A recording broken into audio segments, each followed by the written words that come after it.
In the silence between two hearts, there lies a sacred space where pain, hope, love, and divine wisdom all breathe together. It's a space few understand, a space where words cannot reach. And yet, it's the space Allah often uses to shape us, to soften us, and to strengthen our trust in His plan. We've all felt it at some point, the sudden absence of someone we care about deeply. The messages slow down. The warmth fades. The heart starts to wonder, did I do something wrong? Did they stop caring? Or is Allah trying to teach me something I cannot yet see? A love that waits without clinging sometimes. The people we care for pull away, not because they've stopped loving us, but because their soul is drowning in battles we cannot see. And no matter how much we love them, we must learn to love them correctly, with gentleness, not force. With prayer, not pressure. With space, not suffocation. True love in Islam is not about possession.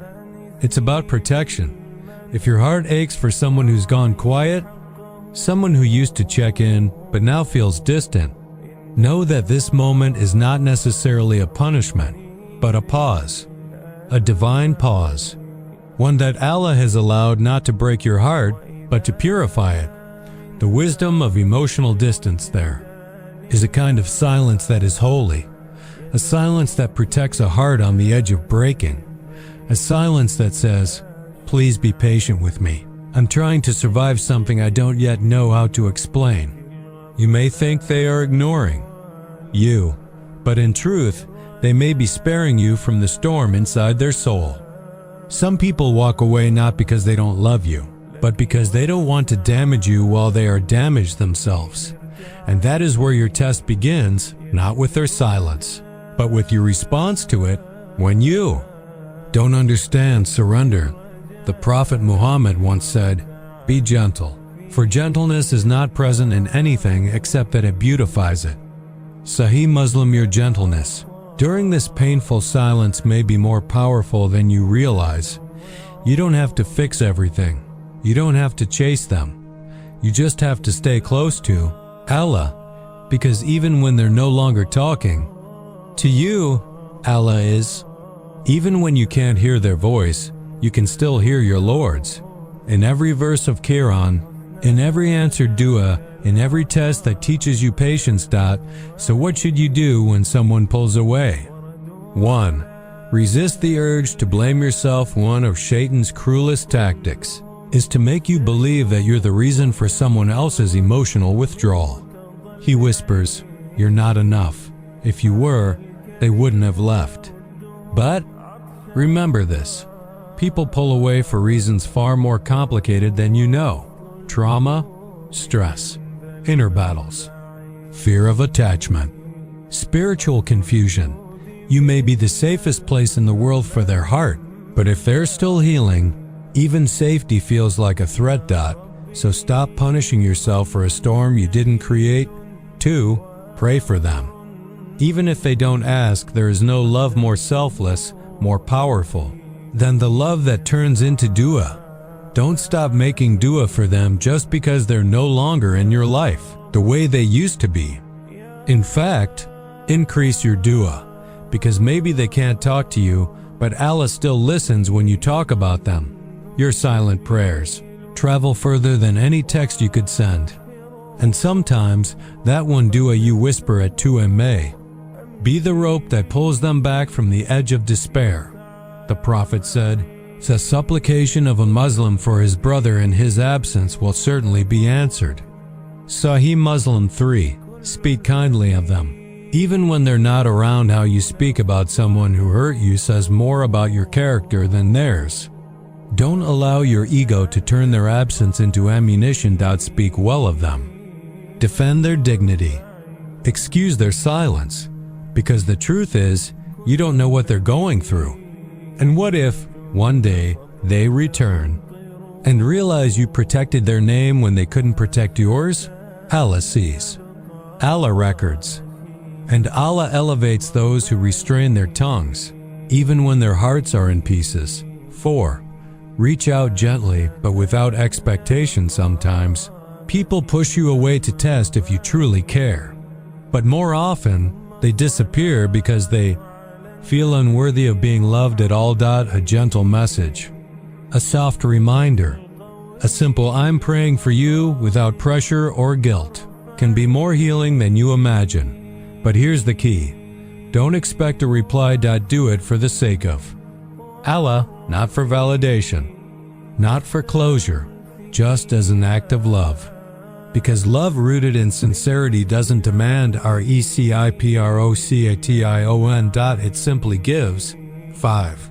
Forgive the silence. Forgive the unanswered texts. Forgive the sudden coldness. Forgive the promises that turned into distance. Why? Because you don't know what that person is carrying. And sometimes the silence you're hurt by is the very thing that's holding them together. Pain makes people quiet. Don't take it personally. Take it to Allah. When love is a test, not a reward. Many people believe love is supposed to be easy, that if it's meant to be, it will never hurt. But Islamic love is not built on constant happiness. It's built on constant mercy. Sometimes, Allah allows your love to be tested, not to destroy it, but to refine it. Do the people think that they will be left to say, "We believe and they will not be tested"?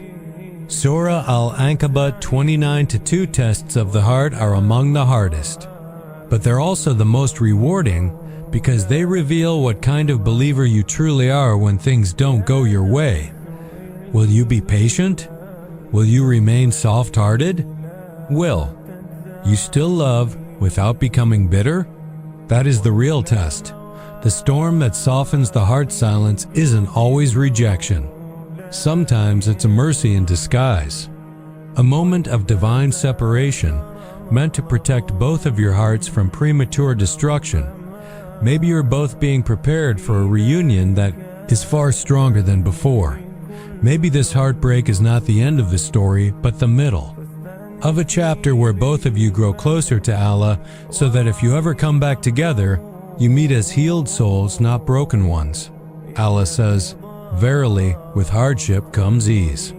Surah Ash-Shar 94-6. So maybe this silence is the hardship that will give birth to ease. The beauty of letting go without losing hope. You don't need to move on the way society tells you to. In Islam, letting go doesn't mean you erase the love. It means you surrender the outcome to Allah and trust Him more than your desires. You can still care for someone deeply while holding your heart in Allah's hands, not theirs. You can still love them. Without obsessing over them, you can still wait patiently, without losing your dignity. And if they're truly written for you, they'll return with a better heart, a clearer soul, and stronger faith. And if not, then you haven't lost anything, because you gained Allah. In the end, this is what matters most. Not whether they stayed, not whether they responded, not whether they loved you the way you hoped, but whether you remained beautiful in your conduct despite the silence. Whether you honored Allah with your response, whether your love became a bridge toward taqwa, not a reason for despair, and Allah loves the patient. Surah Al-Imran 3-146. So here is your final reminder, final reflection. When silence speaks louder than words, silence isn't always a sign of rejection. In fact, sometimes it's the most honest expression of a heart too overwhelmed to speak. The one who has distanced themselves may still care about you deeply, but they're lost in a battle that has nothing to do with you, yet affects everything between you. They are not abandoning you. They're trying to hold themselves together. Allah knows what you do, not that the Prophet taught us gentleness for a reason. Because gentleness doesn't demand, it doesn't rush, it doesn't accuse. It waits, prays, and shows up with quiet understanding. Verily, with hardship comes ease. Surah Ash-Shar 94-6. And maybe this silence is the hardship that will soften both of your hearts for something better. Maybe this temporary distance is the ground from which deeper understanding, stronger love, and spiritual maturity will grow. So as you walk through this confusing season, remember, pray for them, even if they don't ask. Speak kindly of them, even when they're absent. Reach out gently, even if they don't respond right away. Forgive the silence, because it might be louder with pain than any words could ever be. Allah sees your patience. He records your kindness, and He rewards every silent moment of heartbreak that you endure with trust in Him. Let your love for them reflect your love for Allah, unconditional, wise, patient, and full of mercy. If they return, receive them gently. If they do not, know that you still passed the test beautifully. Because in the end, what matters most is not whether they stayed, but how beautifully you handled what Allah. The voice you selected does not support this language. Please click the upper right corner to switch to another voice.